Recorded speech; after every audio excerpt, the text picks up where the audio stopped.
ఓం మహాగణపతే నమః. ప్రేక్షకులకు నూతన సంవత్సర శుభాకాంక్షలు.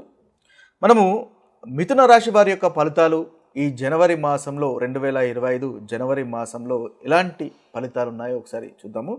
ముఖ్యంగా ఈ మిథున రాశి వారికి ఈ మాసంలో ఉన్నటువంటి గ్రహస్థితిని కనుక మనం ఒకసారి పరిశీలించినట్టయితే వీరికి కుజుడు 2వ స్థానంలో జనవరి 20 వరకు సంచారము, ఆ తర్వాత 1వ స్థానంలో కుజుని యొక్క సంచారం ఉంటుంది. ఇక శుక్రుడు 9వ భావంలో సంచారము, ఇక బుధుడు వచ్చేసి మనకి ఈ మాసంలో 24వ తేదీ వరకు అంటే చివరి వారం వరకు దాదాపుగా మనకు 7వ స్థానంలో బుధుని యొక్క సంచారము ఈ మిథున రాశి వారికి ఉంటుంది. ఇక తర్వాత 8వ స్థానంలో మిథున రాశి వారికి బుధుని యొక్క సంచారం అనేది ఉంటుంది. ఇక 8వ స్థానంలో బుధుని యొక్క సంచారము మనకి 24వ తేదీ వరకు ఈ మిథున రాశి వారికి ఉంటుంది. ఇక మనం రవి యొక్క సంచారం కనుక చూసినట్టయితే రవి 7వ స్థానంలోను, ఆ తర్వాత అంటే వారము 2 వారాల వరకు 7వ స్థానంలోను, ఆ తర్వాత 8వ స్థానంలోను ఈ మిథున రాశి వారికి గ్రహ సంచారం ఉంటుంది. ఇక గురువు వచ్చేసి వీరికి 12వ స్థానంలోను, ఆ తర్వాత శని వచ్చేసి 9వ భావంలోను, ఇక రాహు 10వ స్థానంలోను, కేతువు 4వ స్థానంలోను. ఇవి స్థూలంగా ఈ మిథున రాశి వారికి ఈ మాసంలో ఉన్నటువంటి గ్రహస్థితి. ఈ గ్రహస్థితిని ఆధారంగా చేసుకొని ఈ రాశి వారికి ఈ మాసంలో ఉన్నటువంటి ఫలితాలు కనుక మనం ఒకసారి చూసినట్టయితే ముందుగా అనుకూలమైనటువంటి ఫలితాలు ఏ ఫలితాలు ఉన్నాయో ఒకసారి గమనించినట్టయితే వీరికి శుక్రుడు 9వ స్థానంలో ఈ మాసం మొత్తము సంచారం అనేది ఉంది కాబట్టి శుక్రుని వల్ల మిథున రాశి వారికి చక్కటి ఫలితాలే అధికంగా గోచరిస్తున్నాయి. ధార్మికమైనటువంటి కార్యక్రమాల్లో పాల్గొనడము, గుళ్ళు గోపురాలు సందర్శించడము, ఆధ్యాత్మిక విషయాల్లో పురోగతి కలగడం అనేది మిథున రాశి వారికి ఈ మాసంలో చెప్పదగినటువంటి ఫలితంగా మనం చెప్పవచ్చు. అదేవిధంగా దాంపత్య జీవితంలో కూడా సంతోషము సుఖము అనేది ఈ మాసంలో కలుగుతుంది. మంచి వస్త్రాలు ధరిస్తారు. అదేవిధంగా తృప్తికరమైనటువంటి భోజనం అనేది ఈ మాసంలో కలుగుతుంది శుక్రుని వల్ల. కంఫర్టబుల్ మీరు ఏదైతే కోరుకుంటున్నారో ఆ కంఫర్టబుల్ లైఫ్ అనేది ఈ మాసం మొత్తము మీకు తప్పకుండా శుక్రగ్రహం వల్ల కలుగుతుంది. సంతోషం ఉంటుంది, ధనలాభం కనిపిస్తుంది, భార్య వల్ల కూడా సంతోషము, భర్త వల్ల ఇద్దరి మధ్య అండర్స్టాండింగ్స్ పెరగడము లాంటి ఉత్తమమైనటువంటి ఫలితాలు ఈ శుక్రుని వల్ల మనకు కలుగుతాయి. ఇక చివరి వారంలో బుధుడు కూడా మీకు సహకరిస్తున్నాడు. ముఖ్యంగా వివిధ రకాలుగా ధనలాభము, సంతానం వల్ల ఆనందము, ఉన్నత విద్య ఉన్నటువంటి విద్యార్థులకు మంచి విద్యా అవకాశాలు, అదేవిధంగా వ్యాపారంలో కూడా ఈ మాసంలో చివరి వారంలో వ్యాపారంలో కూడా మంచి పురోగవృద్ధి, కొనడం అమ్మడం లాంటి విషయాల్లో అనుకూలత, అదేవిధంగా షేర్ మార్కెట్లో కానీ షార్ట్ టర్మ్ విషయాల్లో కానీ మీకు చివరి వారంలో చక్కటి ఫలితాలు అధికంగా మనకి ఈ బుధుని వల్ల గోచరిస్తున్నాయి. అదేవిధంగా ఆరోగ్యం కూడా మీకు అనుకూలత అనేది పెరుగుతుంది. ఓవరాల్గా చూసినట్టయితే మనకి బుధుని వల్ల చాలా చక్కటి ఫలితాలు చివరి వారంలో వ్యాపారానికి సంబంధించినటువంటి విషయాల్లో మనకు కనిపిస్తున్నాయి. ఇక ఏదైనా కొత్త పనిని కూడా మీరు ప్రారంభించేటటువంటి అవకాశాలు కనిపిస్తున్నాయి. ధైర్యంగా గనక ముందుకు వెళ్ళినట్టయితే దీర్ఘకాలికంగా మీకు మంచి ఫలితాలు అనేవి ఈ మిథున రాశి వారికి కలుగుతాయి. తండ్రి యొక్క ఆరోగ్యం పట్ల కాస్త శ్రద్ధ అనేది అవసరము. ఉన్నత విద్యలో కూడా చదువుకున్న విద్యార్థులకు చక్కటి ఫలితాలు కలుగుతాయి, విద్యార్థులకు చక్కటి ఫలితాలు కలుగుతాయి. అయితే కాస్త శ్రమ పడాల్సినటువంటి అవసరం అనేది మనకి మిథున రాశి వారికి అధికంగా కనిపిస్తుంది.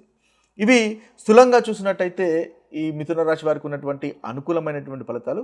ఇక ఏ ఏ విషయాల్లో జాగ్రత్తలు పాటించడం వల్ల మంచి ఫలితాలు కలుగుతాయో అవి కనుక మనం ఒకసారి చూసినట్టయితే కాస్త ఆరోగ్య విషయంలో ఇబ్బంది అనేది కనిపిస్తుంది. అంటే స్టమక్ విషయంలో కాస్త ఇబ్బంది అనేది కనిపిస్తుంది. కాబట్టి తినేటటువంటి ఆహార విషయంలో ఈ మాసంలో మిథున రాశి వారు జాగ్రత్తగా ఉండాల్సినటువంటి అవసరం ఎంతైనా ఉంటుంది.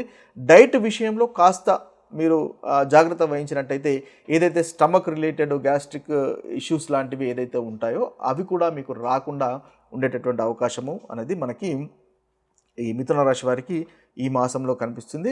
ముఖ్యంగా అనవసరమైనటువంటి ప్రయాణాలు అధికంగా ఉండేటటువంటి అవకాశాలు మనకి మిథున రాశి వారికి కనిపిస్తున్నాయి. ఎందువల్లంటే రవి 7వ స్థానంలో ఉన్నాడు. అనవసరమైనటువంటి ప్రయాణాల్లో ఇబ్బందులు ఉండేటటువంటి అవకాశాలు కూడా మనకు మిథున రాశి వాళ్ళకి కనిపిస్తున్నాయి. కాబట్టి ఒకవేళ మీకు తప్పదు ప్రయాణం చేయవలసి వస్తుంది అని అన్నప్పుడు ఆ ప్రయాణానికి సంబంధించినటువంటి అరేంజ్మెంట్స్ అనేవి ప్రాపర్గా చేసుకోండి, ప్రాపర్ ప్లానింగ్తో వెళ్ళండి. తద్వారా మిథున రాశి వారు మంచి ఫలితాలు పొందగలుగుతారు. వృత్తిలో కూడా కాస్త ఇబ్బంది కనిపిస్తుంది. సంయమనం పాటించండి. అంటే కాస్త ఓపిక వహించడం వల్ల లాంగ్ టర్మ్లో మీకు చక్కటి ఫలితాలు కలుగుతాయి. ముఖ్యంగా సంతానం యొక్క ఆరోగ్యము అనేది కూడా జాగ్రత్తగా చూడండి. నెగిటివ్ థింకింగ్ అనేది ఈ మాసంలో తగ్గించుకునే ప్రయత్నం చేయండి. ఎందువల్ల అంటే మీకు చాలా మంచి ఫలితాలు అనేవి ముందు బాగా కనిపిస్తున్నాయి. దానికి సంబంధించి ఇప్పుడు జరుగుతున్న విషయాలకి కాస్త ఇబ్బందులు ఉన్నట్టయితే ఆ నెగిటివ్ థింకింగ్ అనేది ఏదైతే ఉంటుందో ఆ నెగిటివ్ థింకింగ్ను తీసివేయండి. తప్పకుండా మీకు మంచి ఫలితాలు అనేవి అధికంగా కనిపిస్తున్నాయి. ఖర్చులు కూడా కాస్త అనవసరమైనటువంటి ఖర్చులు అధికంగా కనిపించేటటువంటి అవకాశాలు మనకు కనిపిస్తున్నాయి. గురువు 12వ స్థానంలో సంచారం చేస్తున్నాడు కాబట్టి ఈ అనవసరమైనటువంటి ఖర్చులు ఏదైనా ఉంటాయో దాన్ని ఆచితూచి 1-2 సార్లు సరిచూసుకొని ఒకవేళ ఖర్చులు తప్పదనుకున్నప్పుడు మాత్రమే ఖర్చు చేసేటటువంటి ప్రయత్నం అనేది చేయండి. అయితే ముఖ్యంగా మీకు రవి 7వ స్థానంలో సంచారం చేస్తున్నాడు కాబట్టి మీ స్నేహితులు కూడా ప్రతి పని మీతోనే చేపిస్తున్నారా, ప్రతి పార్టీలో కనుక వెళ్తున్నట్టయితే మీతోనే ఖర్చు పెట్టిస్తున్నారా అనేటటువంటి విషయాలు కూడా ఒకసారి 1-2 సార్లు మీరు గమనించవలసినటువంటి అవసరం ఉంటుంది. దాంపత్య జీవితంలో కూడా మనస్పర్ధలు కనుక వస్తున్నట్టయితే అసలు మనస్పర్ధలు అనేవి ఎందుకు కలుగుతున్నాయి, ఎక్కడ ప్రాబ్లం ఉంది, నా వల్ల ఏదైనా ఇబ్బంది ఉందా, అలాంటివి ఆత్మ విమర్శన ఆత్మ విశ్లేషణ చేసుకోవాల్సినటువంటి సంచారంగా మనము చెప్పవచ్చు. ఎందువల్లంటే రవి 7వ స్థానంలో సంచారం చేస్తున్నాడు. 7వ స్థానము అనేది ఇతరులతో కలిగేటటువంటి సంబంధాలు, అదేవిధంగా భార్య భర్తల మధ్య ఉండేటటువంటి సంబంధాలను మనకు తెలుపుతుంది. కాబట్టి ఈ యొక్క సంచారము ముఖ్యంగా మొదటి 2 వారాలు ఒకవేళ ఏదైనా ఇబ్బందులు కలుగుతున్నట్టయితే ఆ ఇబ్బందులు ఎందువల్ల కలుగుతున్నాయి, నేను ఏ విధంగా మారడం వల్ల ఆ ఇబ్బందులు తొలగిపోతాయి అనేటటువంటి ఆత్మ విమర్శన ఆత్మ విశ్లేషణ చేసుకోవాల్సినటువంటి మనము సంచారంగా దీన్ని మనం చెప్పుకోవచ్చు. తద్వారా మంచి బ్యాలెన్స్ అనేది మీకు పెరుగుతుంది.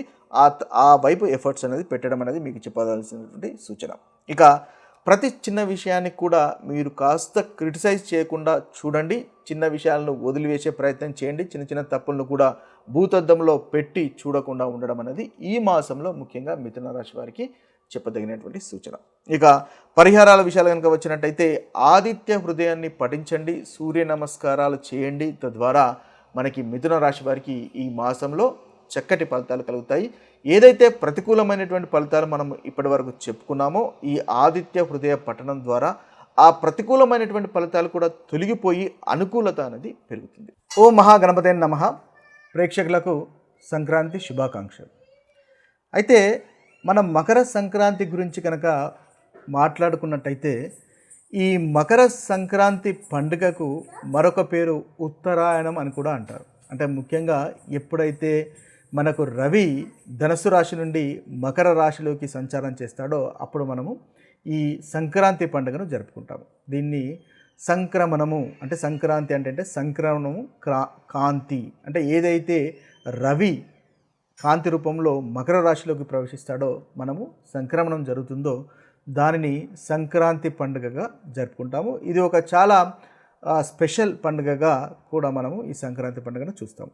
అయితే ఈ సంక్రాంతి అంటే ఉత్తరాయణము అని కూడా అంటారు. ఉత్తరాయణం అంటే రవికి మనకు ముఖ్యంగా సూర్యునికి 2 రకాల దిశల ప్రయాణం ఉంటుంది. ఒకటి దక్షిణాయనం, ఒకటి ఉత్తరాయణం. ఇది ఉత్తరాయణం ప్రారంభం కాబట్టి దీన్ని ఉత్తరాయణము అని కూడా అంటారు. ముఖ్యంగా న్యాచురల్గా జనవరి 14-15లో ఉత్తరాయణం ప్రారంభమవుతుంది. అదేవిధంగా జూలై 16-17కు దక్షిణాయనం అనేది ప్రారంభమవుతుంది. ఇది నార్మల్గా మనకు ప్రతి సంవత్సరం జరిగేటటువంటి విషయం. అయితే ఈ ఉత్తరాయణం మనకు ముఖ్యమైనటువంటి విశిష్టత ఏంటో కనుక మనం చూసినట్టయితే మనకు కురుక్షేత్ర యుద్ధము మనకు అందరికీ తెలిసినటువంటి విషయమే. కురుక్షేత్రంలో కూడా భీష్మ పితామహుని యొక్క మరణము ఆయన తన ఎప్పుడు మరణించాలో నిర్ణయం చేసుకునేటటువంటి వరము ఆయనకు ఉంది. కాబట్టి మన పురాణాలు ఏం చెప్తాయంటే ఈ భీష్మ పితామహుడు ఉత్తరాయణం ప్రారంభమైనప్పుడు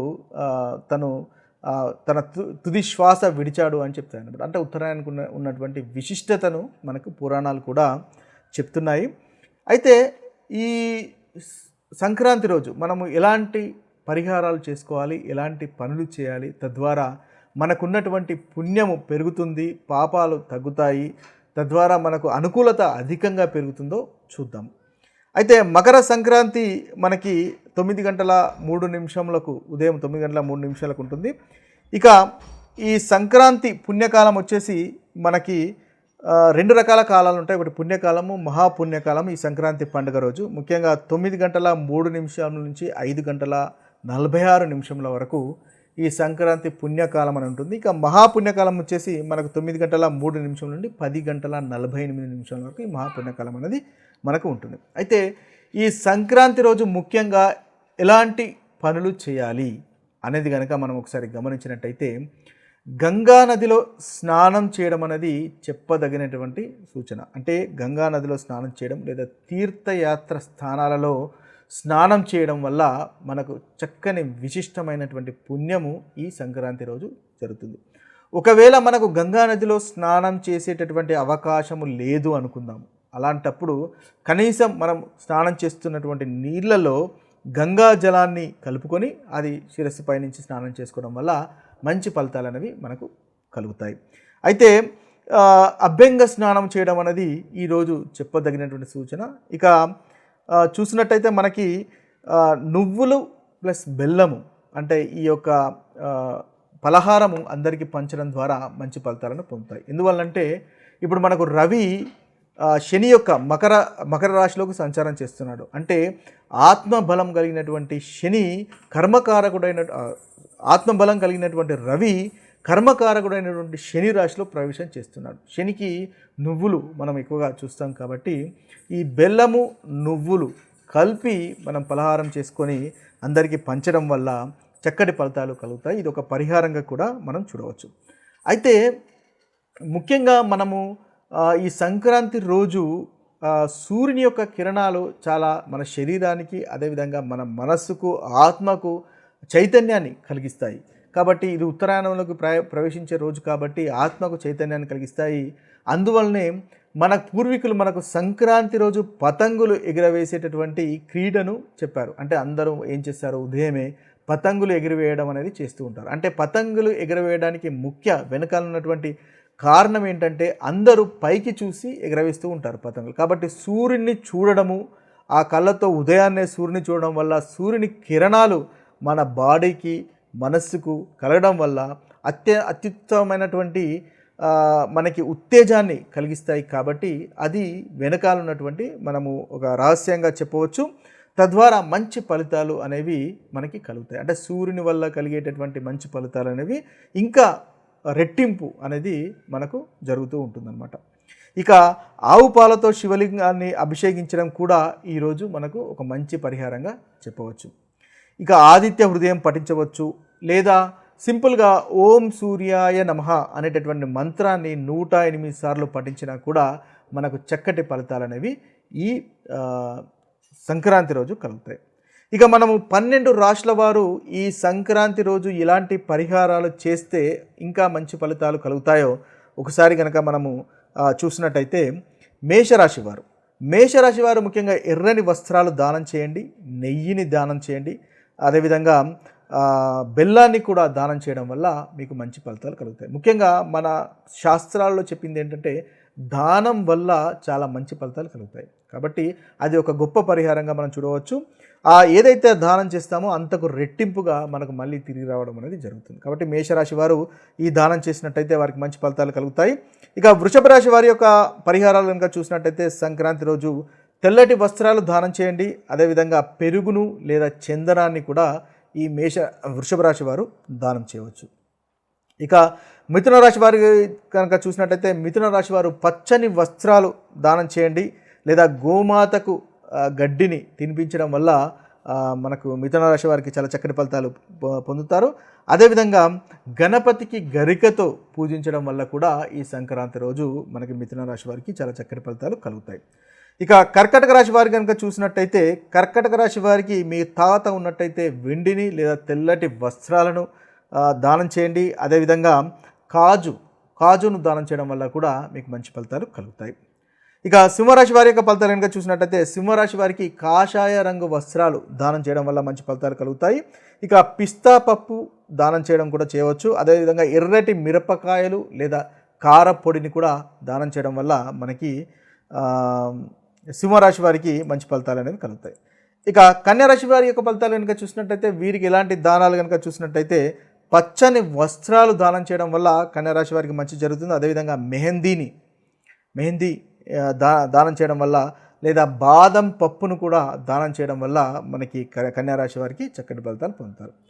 ఇక తులారాశి వారు చేయవలసినటువంటి పరిహారాలు కనుక ఒకసారి చూసినట్టయితే, తులారాశి వారికి సిల్క్ వస్త్రాలను దానం చేస్తే మంచి ఫలితాలు కలుగుతాయి. అదేవిధంగా వాల్నట్స్, మనకి ఏదైతే డ్రై ఫ్రూట్స్ ఉంటాయి కదా, ఆ వాల్నట్స్ దానం చేయడం వల్ల కూడా తులారాశి వారికి చక్కటి ఫలితాలు పొందుతారు. ఇక వృశ్చిక రాశి వారి యొక్క ఫలితాలు కనుక మనం చూసినట్టయితే, వృశ్చిక రాశి వారు కూడా ఎర్రటి వస్త్రాలను దానం చేయవచ్చు.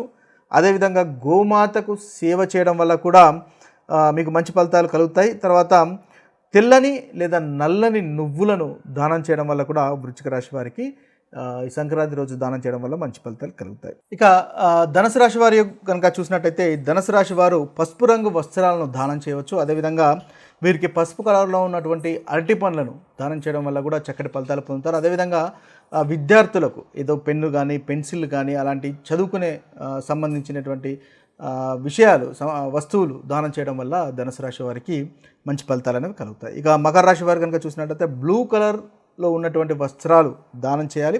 నల్లటి నువ్వులు మాత్రమే వీరు దానం చేసే మంచిది.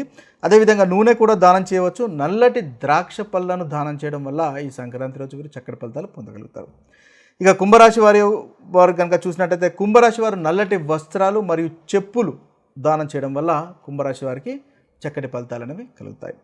ఇక మనకు చూసినట్టయితే మీనరాశి వారికి కూడా పసుపు రంగు వస్త్రాలను దానం చేయవచ్చు, గురువు కాబట్టి. ముఖ్యంగా కొబ్బరికాయలు దానం చేయడం వల్ల, అదేవిధంగా అరటి పండ్లు దానం చేయడం వల్ల మీనరాశి వారికి చక్కటి ఫలితాలు కలుగుతాయి. ఇవి స్థూలంగా 12 రాశుల వారు చేయవలసినటువంటి పరిహారాలు. ఇక మరొక వీడియోలో మరొక మంచి విషయంతో కలుద్దాము. అంతవరకు సెలవు. సర్వే జన సుజనో భవంతు, సర్వే సుజన సుఖినో భవంతు. నమస్తే.